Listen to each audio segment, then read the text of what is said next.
এজন্য দুটো কাজ আছে।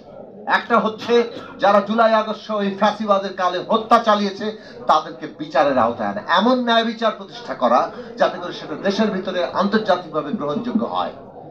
ওই অভিযুক্তরা যতই প্রপাগান্ডা করুক, সত্যিকার ন্যায় বিচারের মধ্য দিয়ে আমাদের নতুন রাষ্ট্রের যাত্রা হবে। এবং সেই ন্যায় বিচার প্রতিষ্ঠা করা গেলে আমরা বাংলাদেশে এমন একটা অন্তর্ভুক্তিমূলক রাষ্ট্র ব্যবস্থা করতে পারবো যাতে করে এই ফ্যাসিস্টরা প্রতি মুহূর্তে প্রতিদিন এই দেশের জনগণকে বিভাজিত করে যেভাবে আমাদের সার্বভৌমত্বকে হুমকির মুখে রেখেছিল সেটাকে আমরা বন্ধ করতে পারি। মনে রাখবেন, একটা দেশের জনগোষ্ঠীর ভেতরে যদি প্রবল বিভাজন থাকে সেটাই সার্বভৌমত্বের সবচেয়ে বড় হুমকি। জনগণ যদি ঐক্যবদ্ধ না থাকে, কেবলমাত্র সেনাবাহিনী অস্ত্র দিয়ে কিংবা অন্য কিছু দিয়ে সার্বভৌমত্ব রক্ষা করা যায় না।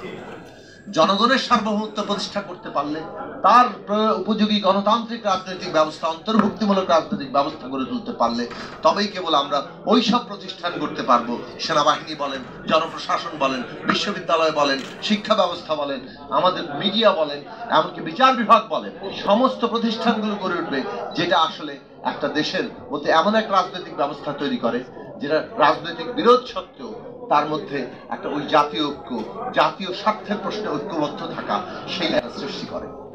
ওইটা বাংলাদেশ রাষ্ট্রের জন্য আগামী দিনের পথ। বাংলাদেশের ভবিষ্যৎ অত্যন্ত উজ্জ্বল। বাংলাদেশ যদি একটা জাতীয় ঐক্যের উপর দাঁড়িয়ে, অর্থাৎ একটা অভিন্ন গণতান্ত্রিক রাজনৈতিক ব্যবস্থা যেখানে সবাই অংশীদার ভাবে সেই রাজনৈতিক ব্যবস্থার উপর দাঁড়াতে পারে, তাহলে বাংলাদেশ আগামী দিনে গ্লোবাল সাউথের একটা নেতৃস্থানীয় দেশ হিসেবে হাজির হতে পারে। এইটা বাংলাদেশের সামনে ভবিষ্যৎ।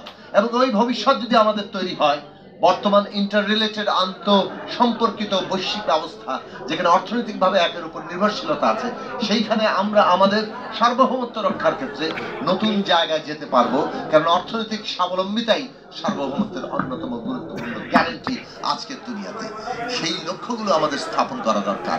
এটা নস্যাৎ করার যারা চেষ্টা করবে তারা দেশদ্রোহী, দেশের বিরুদ্ধে ষড়যন্ত্র করছে, তাদের সংকীর্ণ ব্যক্তিগত স্বার্থ অথবা গোষ্ঠীগত স্বার্থে কিংবা অন্য কোনো দেশের দালালি করে। সেইটা বাংলাদেশের সচেতন জনগণকে রুখে দিতে হবে রাজনৈতিকভাবে।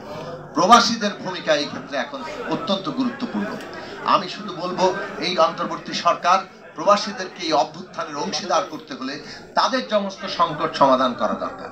আমরা দাবি করেছিলাম যে প্রতিটি দূতাবাসে প্রবাসীদের জন্য ওয়ান স্টপ সার্ভিস চালু করে, তাদের যে